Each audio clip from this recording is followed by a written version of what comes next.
Now, the big political story of the day, Prime Minister Narendra Modi's mega cabinet reshuffle and expansion. We have Sanket with us to take us through all that we're hearing from various sources. Isn't it, Sanket? We've already heard that it's now going to be the youngest council of ministers. It's also going to, the average age will be the lowest. Also, educational qualifications will come up. We know there are lots of hopefuls out there. There's Jyotiraditya Scindia. There's former Assam Chief Minister Sarbanand Sonowal. There's Narayan Rane as well. Let's just first take a look at what all of them said as they received the call and they've arrived in Delhi, and of course the media ambushed them. Let's just take a look at their reactions. Sir क्या लगता है कि आपको एक cabinet का भी दर्जा देने का ऐसा उसके बारे में अब मैं कुछ नहीं कर सकता हूँ, पर पहुँचने के बाद मुझे जानकारी मिलने के बाद मैं पहुँचा। अभी 3 दिवस के दौरे को समाप्त करके मैं अभी दिल्ली पहुँचा। कोई खबर होगी तो मैं आप लोगों को जरूर बताऊंगा। अभी दौरा समाप्त करके मैं आया हूँ। मैं श्रद्धांजलि देने के लिए और सांत्वना देने के लिए मालवा के 6 जिलों का दौरा समाप्त किया है। मैंने समाप्त करके मैं दिल्ली वापस आया। महाकाल मंदिर के दर्शन करना सौभाग्य है हर व्यक्ति के लिए। नहीं, किसी फॉर्मूले के बारे में तो कोई जानकारी नहीं है, लेकिन इसके बारे में जो हमने हम लोगों के पार्टी के राष्ट्रीय अध्यक्ष हैं, उन्हीं को इन सब चीज़ों के लिए अधिकार है। जो कुछ भी अधिकृत वही हैं, बातचीत करके जो कुछ भी होना है उसी के हिसाब से होगा। All right, so those are some of those reactions. Sanket, so tell us, what do we know so far about this new cabinet? As we said, youngest, educational qualifications are going to go up. There's also going to be a new ministry. Well, absolutely. Gargi, first things first, you laid a lot of stress 3 times on this being the youngest. Now, I don't know what young means in politics because, you know, political youth as well as youth in general are 2 different subjects. So, there are some leaders in the Indian political spectrum who still wish to be called youth at the age of 60. So, I do not know what young actually means. It will be very interesting to see how much the average age is going to come down. But yes, Prime Minister Modi's mega cabinet reshuffle, the first in his 2nd term, will be announced at 6 p.m. The new cabinet, sources in the BJP claim, will be, as Gargi said, the youngest ever in India's history.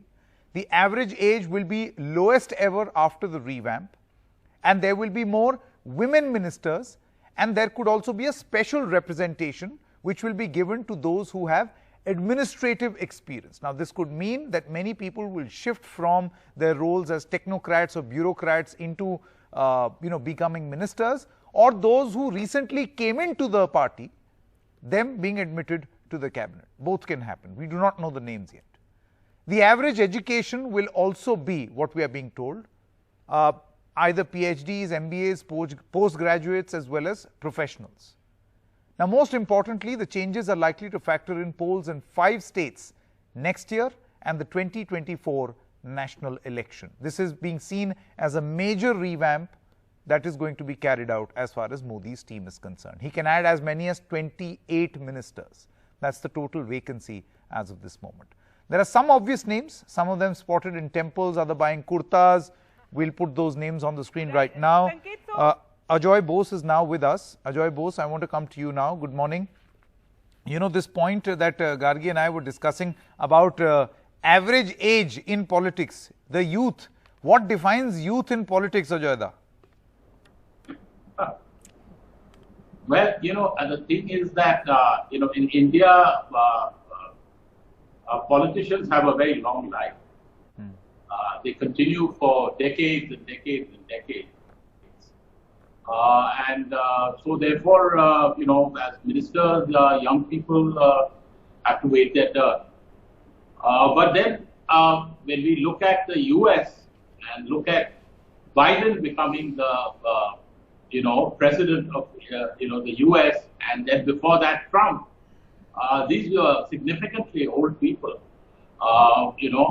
so I don't think really this hype about age really has anything to do with performance, because there is no criteria, really no indication, no data that young ministers are necessarily better than older ministers.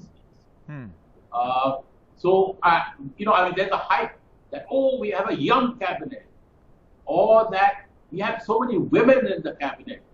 But so many women in the cabinet, including when we had a woman prime minister, never really meant that lots of things were done for women.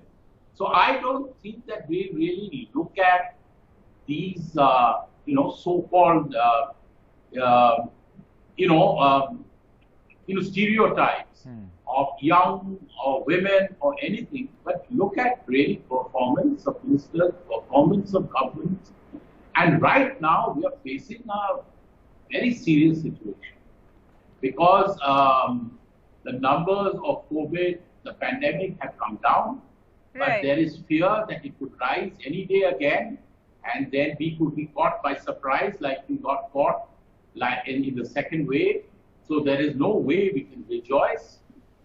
And also the economy is something which should really worry us. One of the problems is that the data, which in India we used to trust earlier, has now become a suspect quantity.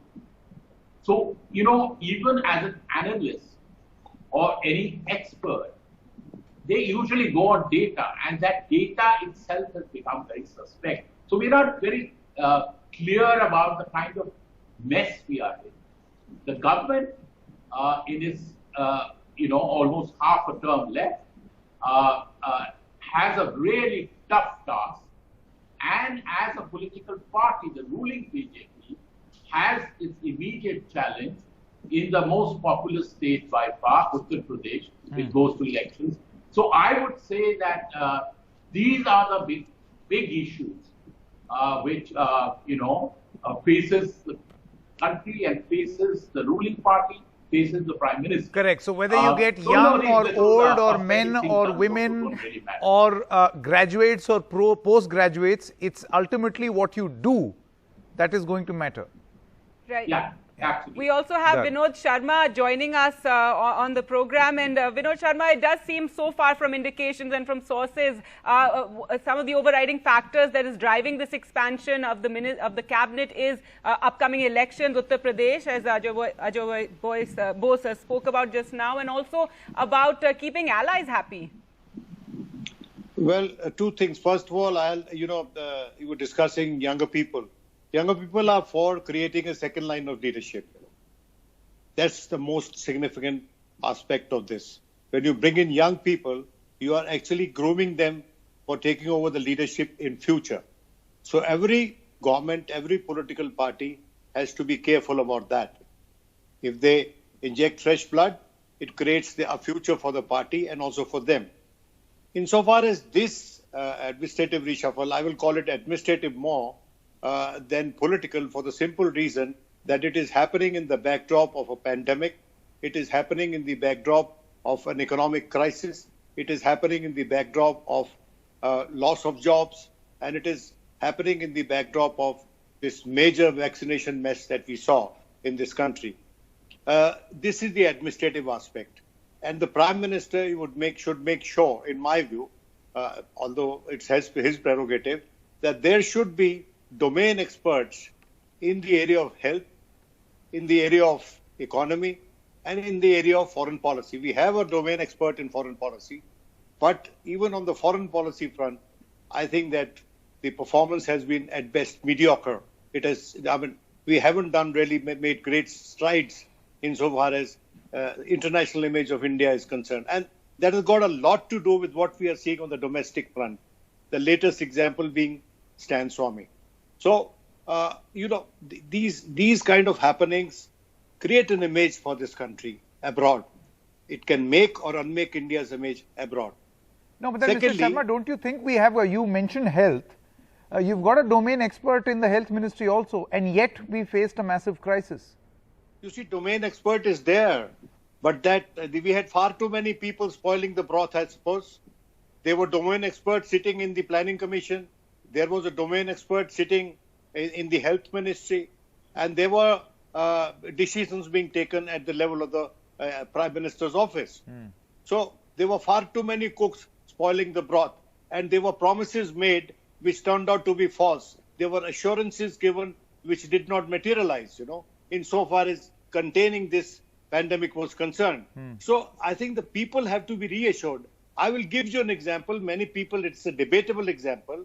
When the Congress against UPA against all predictions did better in 2009, it was because people felt that economy was safer in the backdrop of 2008 meltdown in the hands of Manmohan Singh. Now, that kind of assurance must be given by this, should come out of this exercise, And I presume that the Prime Minister, and it has been talked about a lot in the past, that domain experts, the technocrats, economists, people who have walked out of the government, I'm sorry, and now are trying to help M.K. Stalin in Tamil Nadu. I mean, those kind of figures, you need their advice because the state of the economy is really precarious. And unless you have these people, people wouldn't be assured, the Janta at large would be assured that their future is in safe hands. That assurance must come first, Yeah, but then, there's also this point, Ajoy Bose, there is also this point that you get in these experts and what do you do with them? Do you want to get in these experts to toe your line, or you want to get in these experts so that you can listen to them of their experience? Absolutely. What exactly do you want these experts to do? Yeah, absolutely. Because I think that you can't have better credentials for a health minister than Harshvardhan.